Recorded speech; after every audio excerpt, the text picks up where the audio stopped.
मर दिया जाता है। फजील जी, आपके पास आना चाहूंगी। देखिए, तुष्टीकरण एक शब्द है जिसका इस्तेमाल बार बार गढ़वा में जनसभा के दौरान पीएम मोदी ने किया है। अब तुष्टीकरण के जरिए आप भी बेहतर समझ रहे हैं कि इशारा किस ओर है। आप क्या कहेंगे, क्या वाकई जो हर बार बिन कहे धर्म की राजनीति की जाती है या फिर जाति की राजनीति की जाती है, देखिए राज्य को समझ के वहां मुद्दा कौन सा उठाना है ये बीजेपी बखूबी जानती है, तो इसको लेकर क्या कहेंगे? देखिए पूजा जी, मुद्दे उठाना बखूबी, इससे तो देश का भला नहीं होगा ना। देश कैसे आगे जाएगा? दो तीन बातें अभी तक प्रवक्ता के बीच में आ गई।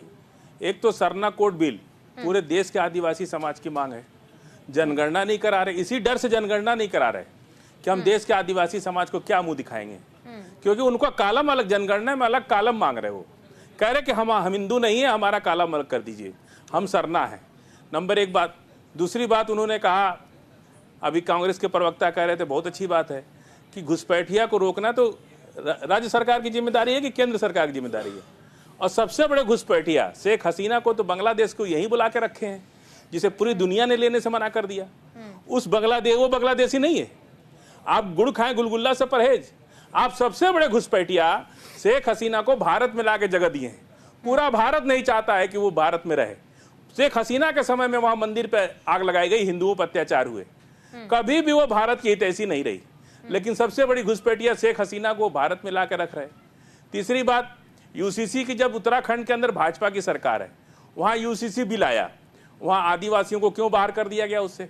अगर इतना अच्छा यूसीसी है तो हर अच्छी चीज से आदिवासी को बाहर क्यों कर दिया जाता है? आदिवासी को आपने बाहर करके यूसीसी वहां पास करवा दिया। जब आदिवासी को बाहर कर दिए, सिख समाज को बाहर कर दिए, फिर यूसीसी रहा कहां? फिर वो तो बीजेपी का हो गया। ये जो जिस तरह की ये जो पूरा खेल रचते हैं, जब ये जाते हैं कर्नाटक में चुनाव होता है तो कहते हैं कि 35,000 लड़कियां गायब है यहां से। अरे भाई, आप ही ना जिम्मेदार हैं।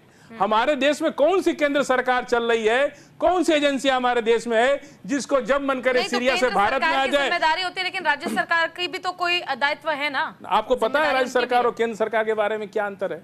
सीमा की सुरक्षा करना और बाहरी नागरिकों के अंदर आना और जाने का पूरी जिम्मेदारी केंद्र सरकार की है। वहां पुलिस छू भी नहीं सकती उनको। कोई देख रहा है अगर पुलिस, तो वो छू भी नहीं सकता जब तक बॉर्डर सिक्योरिटी फोर्स और दूसरे डेपुटेड अफसर और एजेंसियां ना उस पर कार्रवाई करें। और जिस तरह से अभी बांग्लादेश के अंदर हमला हुआ हिंदुओं पे, एक भी हिंदू आ पाया भारत में? फिर ये कौन सी नीति है कि रोहिंग्या आ सकता है, बांग्लादेशी आ सकता है, तो बांग्लादेशी हिंदू क्यों नहीं आ रहा अंदर? क्यों नहीं उसको बुला ले रहे आप? क्या ये राजनीति चल रहा है?